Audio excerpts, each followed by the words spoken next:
Hi everybody, I'm going to actually record a couple of videos for you concerning the material that we missed last week. And I'm going to start by talking about data tables, spreadsheet models. So we're in models, data tables, .xlsx for that we were going to do last Tuesday.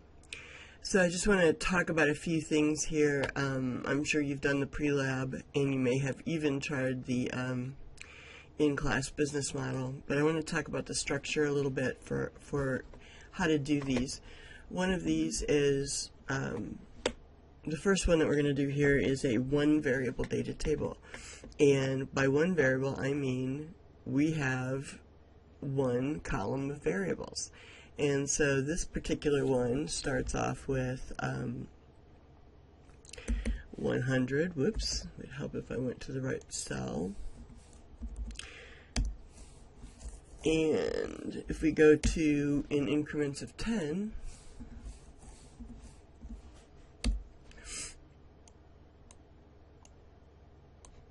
we have a whole range of possibilities.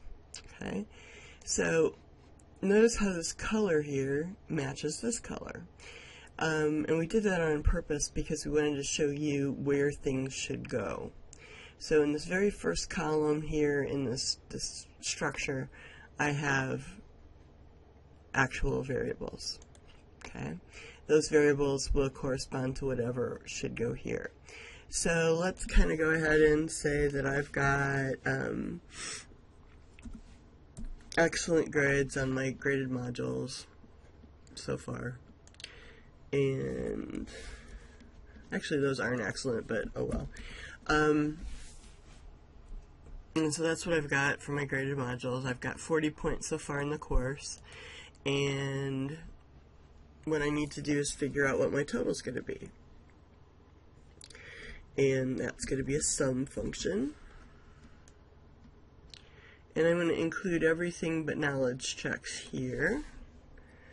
And then I'm going to include this and this, because someday those will be part of it. And now that I have a total, I can figure out the subtotal. So that divided by that, and we'll make that into a nice percentage here.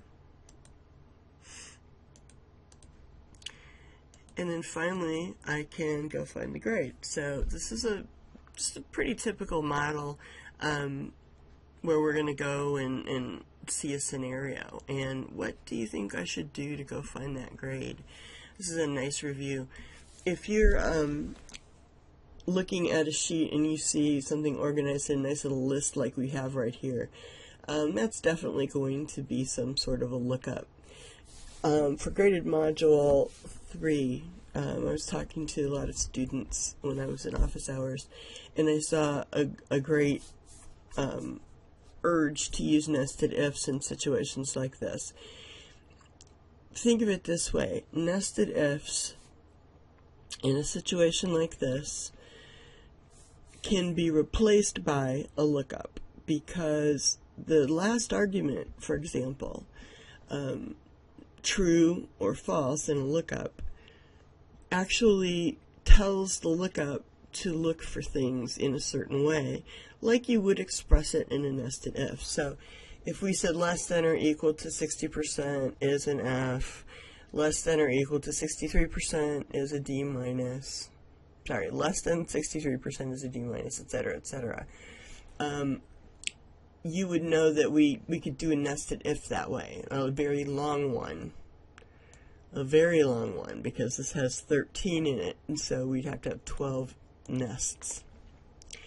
But we can actually just do a VLOOKUP instead. VLOOKUP because this is arranged in a column.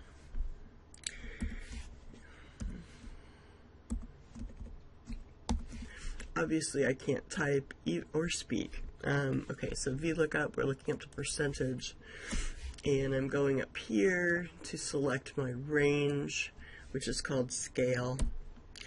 And I want to return the second column. And because I've got numbers and because I've got the them arranged ascending, I can actually say from my range lookup, I can say either true, which means, and look at all the tooltips here, this says that I can say it's an approximate match if I've got a list in an ascending order, and so I do, so I'm good with true.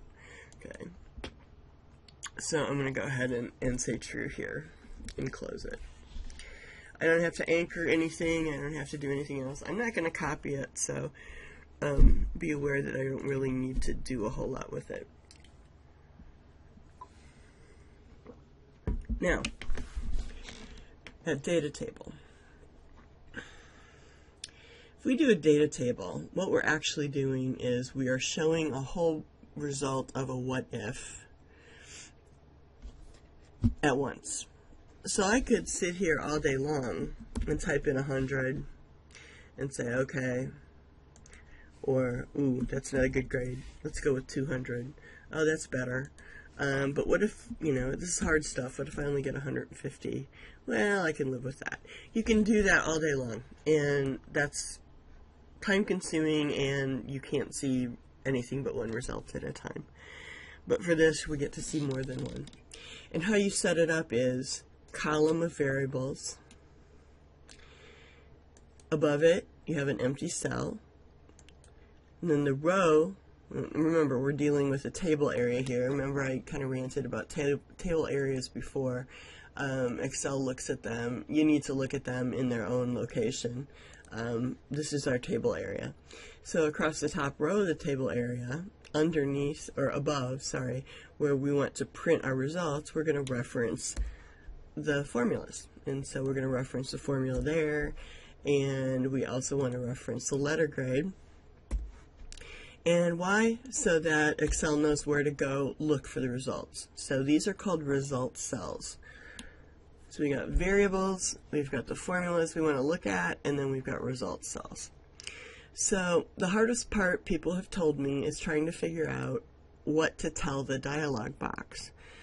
And so here's what I'm going to tell you about that. Let's go to Data, and before you do that, make sure that you start with the empty cell and select everything. And then we're going to go to Data, What If Analysis, Data Table. And here's that little dialog that nobody knows what to do with. And let me tell you what to do with it. Basically, it doesn't give you a lot of information about what it's asking for, but all you have to remember is row or column means where is the variable. So it's saying, where is your variable? Is it in a row or a column? Well, in our case, where is it? Well, it's in a column. So I'm going to jump down to this box because I only need to use one for a one variable data table. And I'm going to hop out and say, where is it going to go? In other words, it's wanting to know if there's a variable in the column, where should it go? In other words, where's the input cell that I need to plug it into? And so that is that cell right here, E14. That's where it's going to go, and it's going to take 100, 110, 120, etc. And it's going to figure out what the results are and print them there much faster than I could. Okay, so let's get that formatted because it's just not pretty. And there is our result.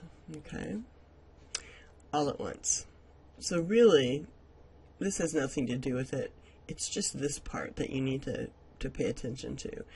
Just above the results, you want the formulas that you want to look at. And in the column to the left, then we need the variables. Okay. Notice what happens here with one particular thing that's important. I'm looking at one variable. And with that one variable, I can look at many formulas. So if I had a bunch of other formulas that were based on that grade, for example, or that percentage, I could look at an infinite number of formulas with that one variable change. With a two variable, which we'll look at next, you can only look at one formula. And the other thing that you need to remember is ask yourself, where the variable is,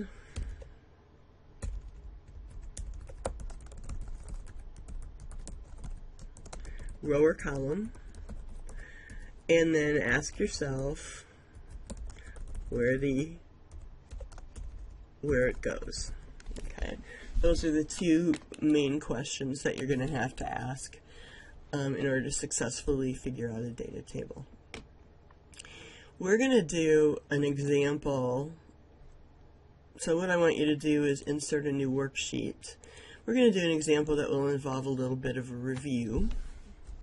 And so I'm going to start it out by giving it a title called Loan Scenario. So we're going to review amortization, and in so doing also do a couple of data tables. So let's make this look a little nicer, as a nice model should look like. So what I'm going to do and kind of talk to you a little bit about inputs and stuff. So we're going to do a loan, and so we have lots of little inputs here that we could use in order to figure out the math on our problem. In a loan scenario, we have something called rate, and then we have term, and then we have amount of the loan, or principal, and these guys are our inputs. Okay. In other words, we've got numbers that correspond here that we're going to use in our formulas. Okay. So our rate, let's say for this one, is going to be 6.75%, and our term is going to be 5 years, and I should probably let you know that by typing it in there because it's important to know the term, how it's given. The amount of the loan is going to be $25,000 for a new car. Okay. So I'm going to calculate the monthly payment.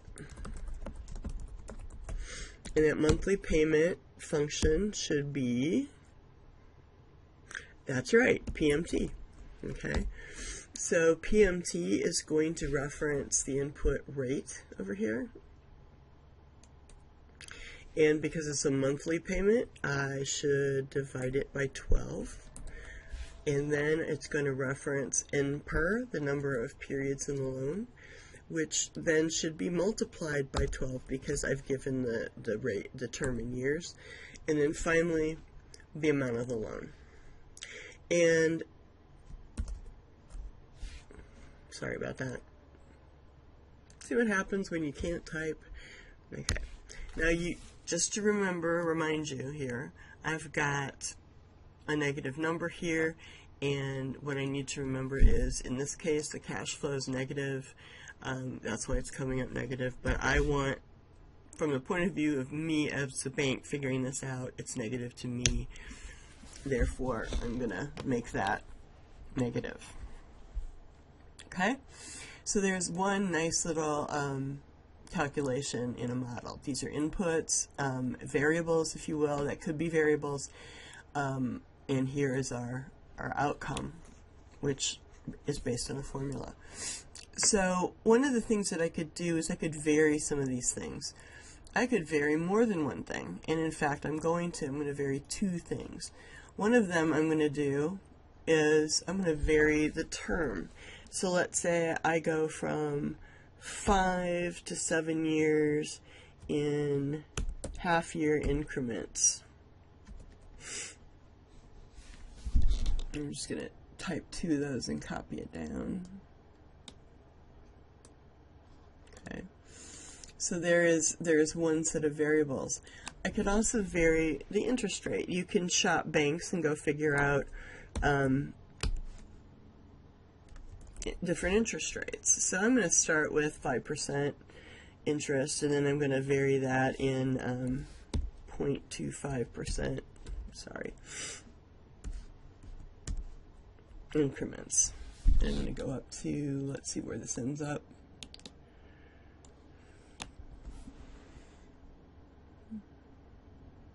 There we go. So now I've got a nice little row of variables here, and this is going to be my interest rate. And check it out. Those are the variables in a row. And I'm going to change the color on these here. And you know what? I'm going to change the color on this here because guess what? These belong over here. Same thing is true here. It's a different one.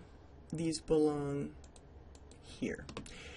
So I can take these and make changes. I can substitute these all day long and find out what the results are. But I'd really like to find out the results all at once. So what I'm going to do is I'm going to make this a table here, and at the intersection of my two variables, unlike the other one we just did, which was leaving that empty, I need to reference the formula I want to look at here. So here we go, two variable data table, one formula. Okay. Here is the data table area. These empty cells are the result cells, and I'm going to put a nice big box around that. And let's just go ahead and run the data table command, and then I'll have some things to say about that. So we're going to go to data, what if analysis, data table. And now you really don't have a whole lot of problem here because you're going to use both of these. Remember the row? Here's the row. I have variables sitting across a row next to this formula. So my row input is the interest rate over here, the original place where I need to make the substitution. And then finally the column is the term.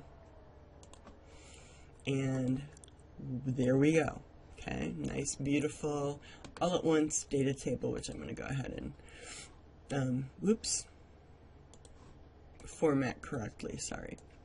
A couple of things I want to say about this is that there are issues with clarity on this. You do this for informational purposes to be able to see things all at once. And so you want to think about issues of clarity. So I've already put a label up across the top that tells you that that's the interest rate.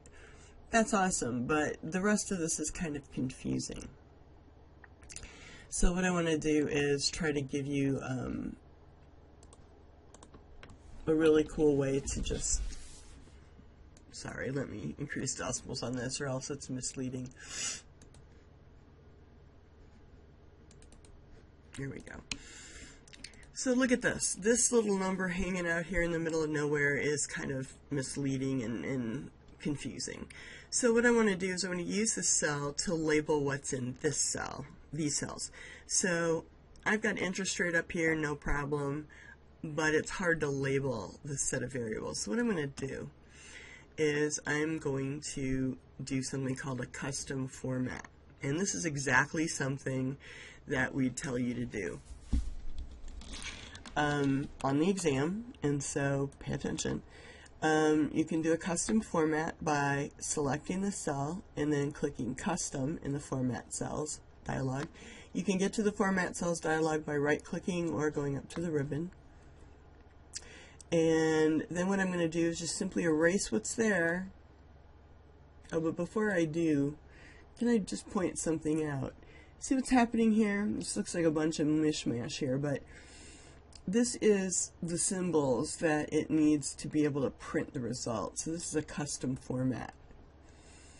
Notice that by default it says red and then parentheses and then all this other stuff. Well, that's what a negative looks like, okay?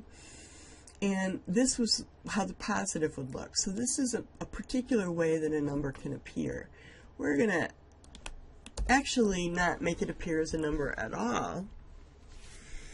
And what we're going to do is give it some text to tell us what's in that column. Do that by putting quotes in. And I'm going to call this term of loan. Okay. And if you look at it, see what happens up here? The sample says term of loan.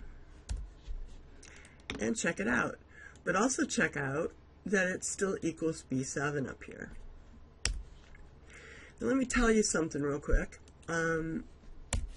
If I were to take away that equal sign, let me just make this a little bit bigger so you can see it. Check it out. There is my format of a negative number. Okay. But look over here where I've got this custom format, it's got a negative sign in front of the word. I don't want that. So what I want to do is I want to make sure that that doesn't happen. So in my custom format, I'm going to follow the pattern that's down here with the semicolons that tells it what to do if it's positive and then what to do if it's negative. And I'm just going to put the same thing here. And look, I get no more negative sign. We're going to correct this though.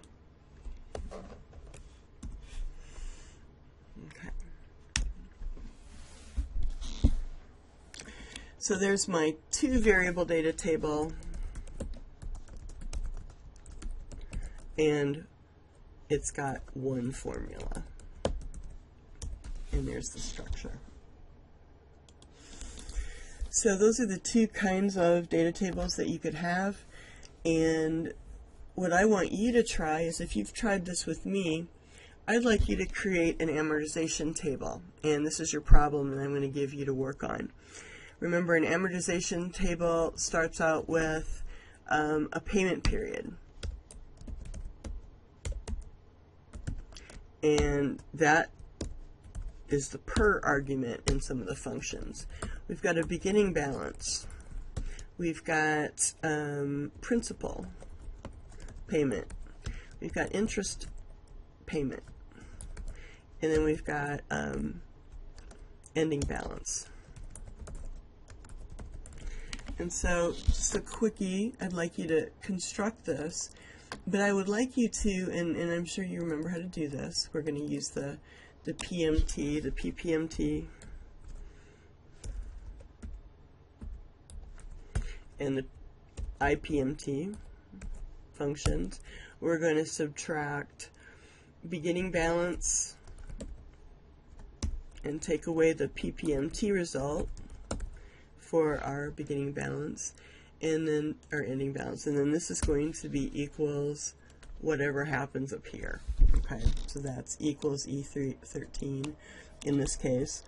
And I'm going to put an apostrophe to turn that into a string so you can continue to see that. And then this is going to be referencing this. Okay, and then you know where to go from there. We have to put in how many payment periods we have, and that goes from 1 to 60 all the way down. Okay, I'll just drag it real quick, even though it's not real quick. So that's your basic setup, and this is why using the fill feature is really a better idea than doing this. Okay, so there's your setup.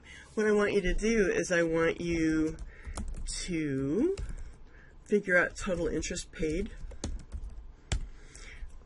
And it's going to be a sum of your interest payment column. And then I'd like you to do a 1 variable data table. And that one variable data table will vary, well, let's do this. Let's vary the interest rate again.